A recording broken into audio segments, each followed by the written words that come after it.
បាទសួស្តីបងប្អូនថ្ងៃនេះលោកគ្រូនឹងមកបន្តលំហាត់ត្រៀមប្រឡងបាក់ឌុបរបស់យើងបាទយើងចូលដល់លំហាត់ទី3ហើយអញ្ចឹងបើគិតមកដល់ថ្ងៃនេះគឺជាថ្ងៃទី6ហើយបាទថ្ងៃទី6ខែ7ហើយអញ្ចឹងយើងកាន់តែគៀកមែនតើហើយអញ្ចឹងកុំភ្លេចមើលលំហាត់របស់លោកគ្រូផងតាំងពីទី1មកណាបាទដូចឆ្នាំមុនគឺមានចេញ2លំហាត់ដែរអញ្ចឹងខ្ញុំថាបងប្អូននឹងព្យាយាមទៅមើលទី1ទី2មកដែលអត់បានមើលណាតើឥឡូវយើងបន្តទៅលំហាត់ទី3របស់យើងបាទអញ្ចឹងលំហាត់ទី3នេះគឺ solution អាម៉ូញ៉ាបាទនេះគ្រូសេកាត់ទេណា solution បាទអញ្ចឹង solution អាម៉ូញ៉ាហ្នឹងអាម៉ូញ៉ាគឺ NH3 ណាបាទគឺ NH3 បាទមានកំហាប់ 3.48% គិតជាម៉ាស់អាហ្នឹងមានន័យថាជាសេ%ណាបាទនិងដង់ស៊ីតេបាទដែលតាំងដោយ D នេះគឺស្មើជាមួយនឹង 0.97 ក្រាមក្នុង1មីលីលីត្របាទ1កណនីកំហាប់ជាម៉ូលនៃ solution នេះបាទមានន័យថា solution អាម៉ូញ៉ាហ្នឹងណាបាទ2ចូលសរសេរគូអាស៊ីតបាសទាំងពីរចំពោះ NH3 តើ NH3 ជាប្រភេទគីមីអ្វីបាទតោះឥឡូវយើងឆ្លើយទី1សិនណាទី2ប្រហែលយើងដឹងចម្លើយហើយណាបាទលោកគ្រូជឿថាទី2យើងដឹងចម្លើយហើយប៉ុន្តែយើងធ្វើទី1សិនបាទអញ្ចឹងទី1នេះគឺគេឲ្យគណនាកំហាប់ជាម៉ូនៃ solution នេះបាទជាគណនាកំហាប់របស់អាម៉ូញ៉ាណាបាទគណនាកំហាប់បាទកំហាប់ជាម៉ូហ្នឹងមិន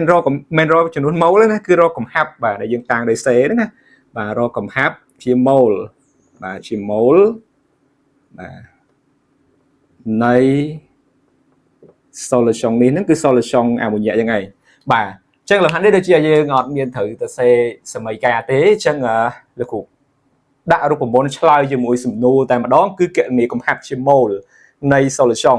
អាម៉ូញ៉ាអញ្ចឹងមានន័យរកកំហាប់ជាម៉ូលទេកំហាប់គិតជាម៉ូលក្នុងលីត្រហ្នឹងណាមិនរកម៉ូលទេជាក់ហើយណាអញ្ចឹងយើងរកកំហាប់ជាកំហាប់តាំងដោយ C អញ្ចឹងរូបមន្តកំហាប់គឺមានតែមួយឯងគឺ C ស្មើ N លើ V បាទព្រោះ C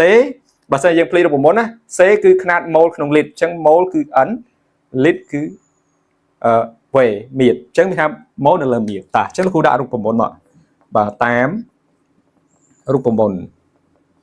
បាទតាមរូបមន្តចឹងកំហាប់របស់អាម៉ូញ៉ាគ្រូដាក់គ្នាបក៏បានដែរបាទគឺស្មើនឹង N អាម៉ូញ៉ាដែលរលាយសុទ្ធនៅក្នុង solution អញ្ចឹងនៅលើ V solution តាអញ្ចឹងនៅពេលដែលបងអូនចង់បានកំហាប់របស់អាម៉ូញ៉ាបងអូនត្រូវស្គាល់ចំនួនម៉ូលអាម៉ូញ៉ាដែលរលាយសុទ្ធនៅក្នុង solution ហ្នឹងដែលមាន 3.48% ហ្នឹងនឹងមាន solution ចឹងបើយើងមើលសមត្ថកម្មរបស់យើងបាទសំបីតែមាន solution ក៏អត់mass solution ក៏អត់ដែរអញ្ចឹងកាលណាលំហាត់មួយដែលគេឲ្យកំហាប់ភាគរយមកប៉ុន្តែគេអត់បានឲ្យ mass solution ឬក៏មាន solution មកទេអញ្ចឹងបងប្អូនអាចធ្វើការសន្មតហើយដើម្បីរកមាន solution បាទហើយនឹងដើម្បីរក mass សុទ្ធដើម្បីទាញរក mol របស់វានេះបាទតាអញ្ចឹងនៅក្នុងវិធីសន្មតហ្នឹងគឺមាន3ទី1បងប្អូនអាចសន្មតនៅក្នុង solution 1លីត្រយក VS ស្មើ1លីត្របាទទី2គឺបងប្អូនអាចសន្មតក្នុង solution 100 ក្រាមបាទមានន័យថាយើងគិត mass solution សន្មត100ក្រាមក្នុង 100% គឺមាន mass solution 100ក្រាមអញ្ចឹងណាបាទវិធីទី3ដែលលោកគ្រូនឹងបង្ហាញបងប្អូនគឺងាយស្រួលមានន័យថាយើងសន្មតតែម្ដងបានទាំង mass solution បានទាំង mid solution តែម្ដងគឺលោកគ្រូសន្មតទៅតាមដង់ស៊ីតេព្រោះយើងដឹងថាដង់ស៊ីតេរបស់ solution រូបមន្តវាគឺស្មើនឹង mass solution នៅលើ mid solution តោះណាតាអញ្ចឹងពេលដែលយើងមើលតម្លៃរបស់យើង 0.97 ក្រាមក្នុង1មីលីលីត្រមានន័យថាយើងមាន 0.97 ក្រាមនៅលើ1មីលីលីត្រចា៎នេះមានន័យថាយើងសន្មតថាជា mass solution អានេះយើងសន្មតថាជា mid solution តោះនេះចេះយើងបាននេះមួយហើយឃើញអត់នៅសល់តែរក mol សុទ្ធរបស់អាម៉ូញ៉ាទេអាកន្លែងខាងលើនេះរូបមន្តណាអានេះគេប្រើ mol រលាយសុទ្ធនៅក្នុង solution តោះនេះបាទហើយនេះគឺជា mass solution របស់អាម៉ូញ៉ាទេមិនមែនជា mass រលាយសុទ្ធអញ្ចឹងត្រូវទីរក mass រលាយសុទ្ធទៅតាមកំហាប់ភាគរយបាទប៉ុណ្ណឹងឯងលំហាត់យើងណាបាទតែបើគេឲ្យ mid solution ឲ្យ mass solution មកយើងក្នុងលំហាត់យើងអាចសន្មតបានទេយករបស់ដែលគេឲ្យមកប្រើបាទតាអញ្ចឹងលោកគ្រូធ្វើការសន្មតតែម្ដងតាអញ្ចឹងដោយដង់ស៊ីតេ solution គឺស្មើនឹង 0.97 ក្រាមក្នុង1មីលីលីត្រអញ្ចឹងមានន័យអីគេបាទមានន័យថាមានអីខ្លះមាន mass solution ស្មើ 0.97 ក្រាមនឹង mid solution របស់យើងគឺស្មើនឹង1មីលីលីត្រតែគ្រូត្រូវបែកទៅលីត្រឲ្យហើយដោយសារកំហាប់គិតជាម៉ូលក្នុងលីត្រចេះយើងចែក 1000 យើងបាន10សេគុណដក3លីត្រចេះមកបាទចេះយើងបានមាន solution មួយហើយបាទឥឡូវយើងទៅរកម៉ូលសុទ្ធរបស់ វាមកតើអញ្ចឹងលោកគ្រូដាក់តាមរូបមន្តមកដាក់ចំណងជើងទីមករកចំនួនម៉ូលបាទចំនួនម៉ូលអាម៉ូញ៉ារលាយសុទ្ធបាទឬអាម៉ូញ៉ារលាយណាអាម៉ូញ៉ារលាយបាទអញ្ចឹងលោកគ្រូប្រើតាមរូបមន្តមកយើងបាទរូបមន្តម៉ូលn អាម៉ូញ៉ាស្មើនឹងម៉ាស់អាម៉ូញ៉ាសុទ្ធនេះបាទនៅលើម៉ាស់ម៉ូលអាម៉ូញ៉ាបងប្អូនបាទនេះអញ្ចឹងម៉ាស់ម៉ូលលោកគ្រូប្រាប់មុនមកដោយសារម៉ាស់នេះម៉ាស់សុទ្ធនេះម៉ាស់រលាយសុទ្ធសូលូចុងលោកគ្រូត្រូវប្រើតាមកំហាប់ភាគរយនេះអញ្ចឹងលោកគ្រូប្រាប់ម៉ាស់ម៉ូលមុនទៅយើងធ្វើផលបូកមកនេះម៉ាស់ម៉ូលរបស់អាម៉ូញ៉ាអានេះគឺអាសូតស្មើ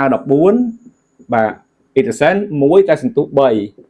ចឹង3គុណនឹង1យើងបាន17ក្រាមក្នុង1ម៉ូលអូខេឃើញទេអញ្ចឹងនៅសល់ម៉ាស់នេះអញ្ចឹងគ្រូទាញតាមកំហាប់ភាគរយមកបាទតោះអញ្ចឹងគ្រូប្រើតាមកំហាប់ភាគរយបាទស្មើនឹងម៉ាស់របស់អាម៉ូញ៉ារលាយសុទ្ធហ្នឹងបាទម៉ាស់រលាយគុណជាមួយនឹង100%លើម៉ាស់សូលុយ solution តោះអញ្ចឹងលោកគ្រូទាញរកម៉ាស់រលាយហ្នឹងមកដើម្បី100ម៉ូលដើម្បីទាញរកកំហាប់ណាបាទមកអញ្ចឹងលោកគ្រូទាញមកនាំឲ្យតើគ្រូបោះអំអែមកខាងនេះមកបោះអំអែទៅយើងបានអីបាទដែលយើងទាញរកនេះណាអាម៉ូញ៉ាអញ្ចឹងលោកគ្រូបោះអំអែមកខាងនេះគុណមួយកំហាប់ភាគរយម៉ាស់ solution គុណមួយកំហាប់ភាគរយហើយនេះគឺគុណគ្រូបោះឆ្លងសញ្ញាមកបានចែកវិញចែកនឹង100%ភាគរយតោះយើងប្រាប់គេមកបាទកំហាប់ភាគរយគឺស្មើនឹង 3.48% ហើយ mass solution ដែលយើងសន្មតមិញនោះគឺ 0.97 7ក្រាមនេះបាទតោះលោកគ្រូជួសចូលមកអញ្ចឹងនាំឲ្យ mass របស់អាម៉ូញ៉ារលាយសុទ្ធហ្នឹងគឺស្មើនឹង 3.48% គុណនឹង 0.97 ក្រាមនៅលើ100បាទអញ្ចឹងយើងបាន 0.034 ក្រាមបាទតោះអញ្ចឹងលោកគ្រូបានម៉ូលហើយបាទអញ្ចឹងនោះបាទម៉ូលរបស់អាម៉ូញ៉ាបាទដែលយើងជួសកន្លែងរូបមន្តយើងវិញមកម៉ាស់សុទ្ធរបស់យើងនេះលោកគ្រូអាចសេ3ឬក៏សេ4ក៏បានដែរ34ណាយើងគុណ10សេគុណដកហ្មង34ចុចកន្លែងនេះមែនទេរកដល់លេខកន្លែងក្បែរលេខ4ដែលចុចមក1 2 3អញ្ចឹងដក3ក្រាមបាទសំទោសណាក្រាមអញ្ចឹងនៅលើ17ក្រាមក្នុង1ម៉ូលបាទ34ចែក17ឃើញ2បាទគុណ10សេគុណដក3ម៉ូលតាអញ្ចឹងលោកគ្រូបានម៉ូលហើយទៅដល់ទៀតបាទនេះជួសកន្លែងមកឃើញកំហាប់ដែលគេឲ្យរកហើយបាទតាអញ្ចឹងគេបានមកអញ្ចឹងគេបានកំហាប់របស់អាម៉ូញ៉ាបាទ solution អាម៉ូញ៉ាស្មើនឹង2គុណ10ស្វ័យគុណដក3ម៉ូលនៅលើមៀត solution បាទនេះគឺ10សេគុណដក3លីត្របាទ10សេគុណដក3លីត្រអញ្ចឹងយើងសម្រួលចេញទៅនៅសល់2បាទຂະຫນាត់ម៉ូលក្នុងលីត្រគឺដាក់ m មកខ្លីបាទតោះអញ្ចឹងដូចនេះកំហាប់របស់ solution អាម៉ូញ៉ាស្មើនឹង 2m ឬក៏2ម៉ូលក្នុងលីត្របាទហ្នឹងសំដួលកបាទអញ្ចឹងប្រយ័ត្នចេញណាបាទប្រយ័ត្នចេញបាទទីម្លងណាមកឥឡូវចប់លេខ1ហ៎មិនឆ្ងល់កន្លែងណាខមមិននៅខាងក្រោមចង់បានលំហាត់អីខមមិនមកគ្រូមានពេលគ្រូធ្វើឲ្យបាទតោះអញ្ចឹងចូលទៅលេខ2ចូលដល់សេគូអាស៊ីតបាសទាំងពីរចំពោះ NH3 អញ្ចឹងមានន័យថាហ្នឹងវាដើរតួជាអាស៊ីតផងដើរតួជាបាសផងហើយបាទតោះអញ្ចឹងលោកគ្រូលុបកន្លែងចេញណាបាទមកលោកគ្រូលុបចេញលុបកន្លែងចេញណាបាទនេះគ្រូសេពីក្រោមនឹងបដ ாய் ទៅបាទអញ្ចឹងគេឲ្យសរសេរគូអាស៊ីតបាសបាទលេខ2ណាសរសេរគូអាស៊ីតបាស2ចំពោះ NH3 បាទចេះគូអាស៊ីតបាសមានន័យថាយើងសរសេរអាស៊ីតហើយបានបាទជាអាស៊ីតតែតែមានប្រូតុងលើសបាសមួយបាទតោះឥឡូវគ្រូឲ្យវាដើរតួជាអាស៊ីតមកបាទជាអាស៊ីតគ្រូដាក់នៅខាងឆ្វេងនេះនៅខាងឆ្វេងណាចាំគ្រូចង់បានបាសរបស់វាអាស៊ីតមានប្រូតុងលើសបាសមួយជាចង់បានបាសដកប្រូតុងចេញទៅនេះ NH3 យើងដកប្រូតុងចេញអាតូមដកអាតូមមកនៅសល់ NH2 អានេះបន្ទុក0អានេះដកគុណនឹងបូកចេញដកបាទនេះ1អញ្ចឹងដក1ចេញមកនេះចេះគ្រូដាក់កន្លែងនេះមកនេះ NH2 ដកតោះនឹងមកគូទៀតលោកគ្រូឲ្យវាដើរតួជាអីដើរតួជាបាសវិញគ្រូដាក់នៅខាងស្ដាំនេះបាទព្រោះគូអាស៊ីតបាសគេសរសេរអាស៊ីតឲ្យបានបាសណាបាទខាងស្ដាំគឺបាសខាងឆ្វេងគឺអាស៊ីតតើឥឡូវគ្រូចង់បានអាស៊ីតរបស់វាអាស៊ីតមានប្រូតុងលើសបាសមួយអញ្ចឹងបងប្អូនបូក1បូកប្រូតុងចូល1 bà này ăn hạt bấy bột thành proton muối máu dựng bà này tôm bò tôm những bạn ăn hạt bún bà anh ấy xốn bộ quần bộ trình bố anh ấy muối cho những bạn bộ muối cho màu này vừa đạo bộ chế mất đã nơi khang để màu bà này cứ chỉ ca được xe của ship bài easy nè này tại ở là cái số những thả tá ăn hạt bấy nè